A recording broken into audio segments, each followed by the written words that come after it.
going to finish the tape I just put up.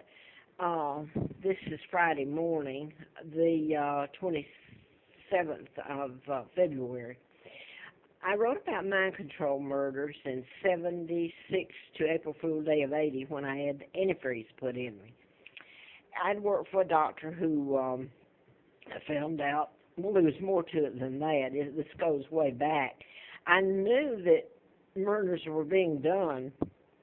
I just didn't know the mechanism used, and that's when I started to find out.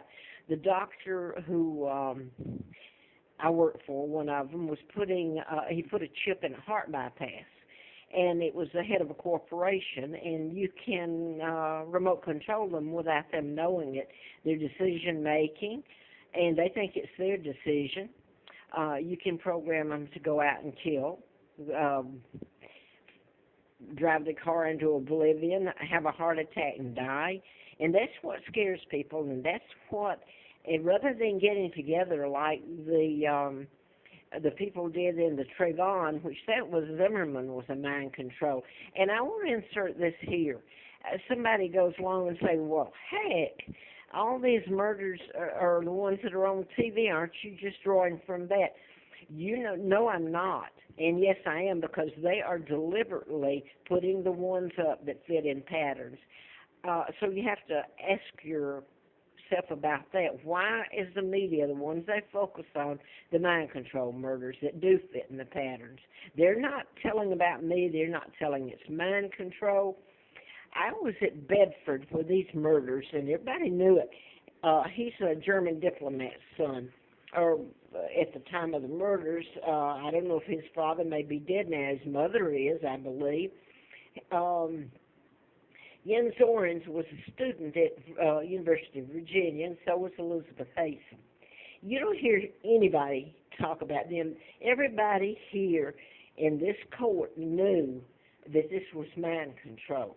He's in Buckingham State Prison in Dillwyn, Virginia, and she's in prison, was in Goochland, I don't know where now. They're innocent. This is the Brits, and they, by the way, to the family down there that kidnapped me and knew about it, and I lived in hell and was tortured, this is my family. These are Brits that came here, and to show you what's been done to me, this article, it tells about Larry Flint, and then it tells about me living on, it leaves, if you did a background check, you wouldn't get any of the truth in it, so I'll just leave it at that, hoping.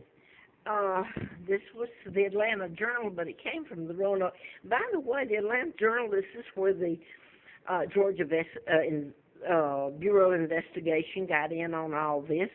The Warren and Rosina Matthews murders were I'd written about, pathologist at Dr. Congressman Larry McDonald's hospital where he worked, Piedmont. You get into the Gene Schrockman murder and the Hardiman, Dr. Hardiman, the psychiatrist there at Piedmont, all kinds of stuff. I can't make this up. I think the fact that nothing's been done about it, it's been me that's been run like a wounded dog that can't walk. And the crimes committed against me are ongoing, just like the letter from the FBI.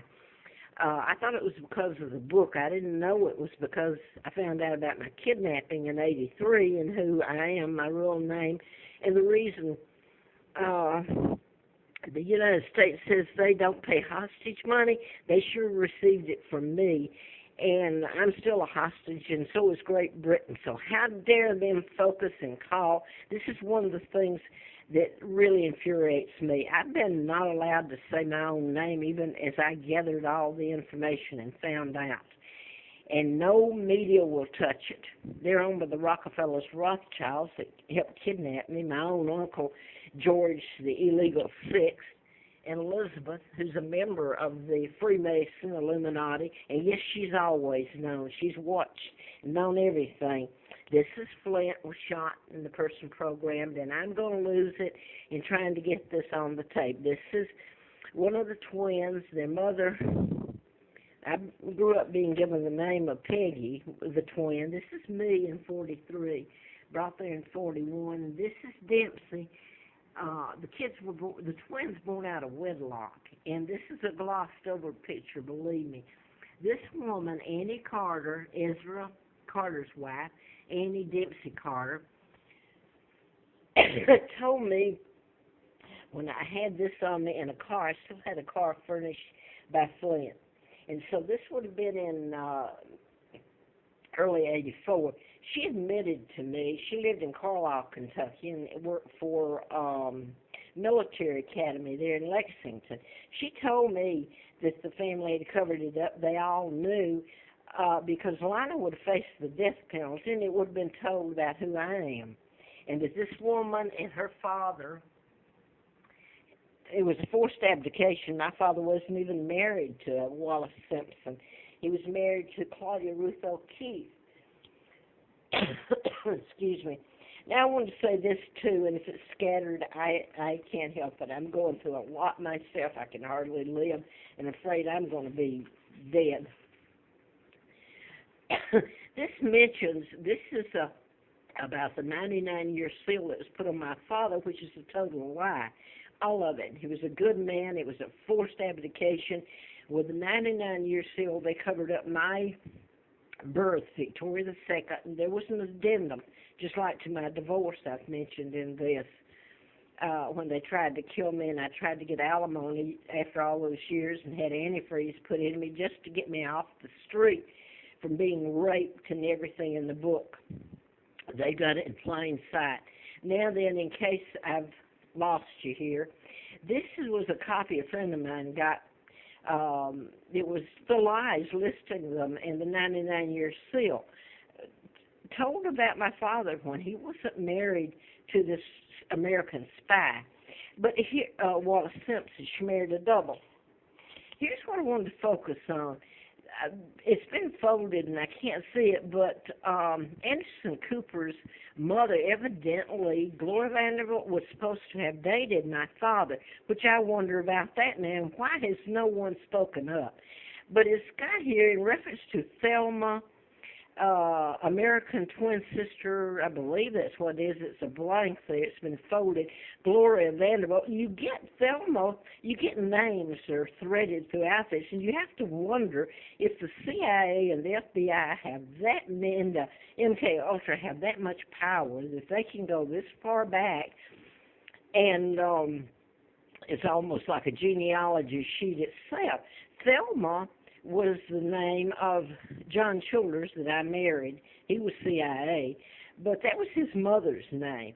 And then you get the twin input, and I didn't even know anything about Gloria Vanderbilt, and I'm not even sure she dated my father.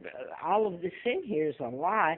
And why can't Anderson Cooper tell about this? He's got the little Jewish girl up there that found so much fun when they killed Saddam Hussein, and look at it now, okay? They went in and killed him and his sons, and Kathy Gifford sat in one of the castles and found fun in the fact that the United States had gone in and killed the two sons. Well, this is who Gloria Vanderbilt, Anderson's mother, I think I've got that right. Well, it's Anderson Cooper's mother. They've become such close friends of this Jewish girl, and she's become quite popular. And all this has gone, I'm ignored, except I'm still in hell. And the mind control murders, which I'm going to just list some of them, and then I'm going to stop because it's never done me any good anyway. Or trying to tell people about it, and it's like the FBI said, you bore them. You pretend to yawn down in Atlanta in '82. He said it's only when they find out how it affects them that they care. So here is Fort Hood shooter. He finished school here at Virginia Tech, and he was a psychiatrist. This is James Holmes, who was programmed, the Aurora, Colorado, and he's being given psychotic drugs for an illness he never had.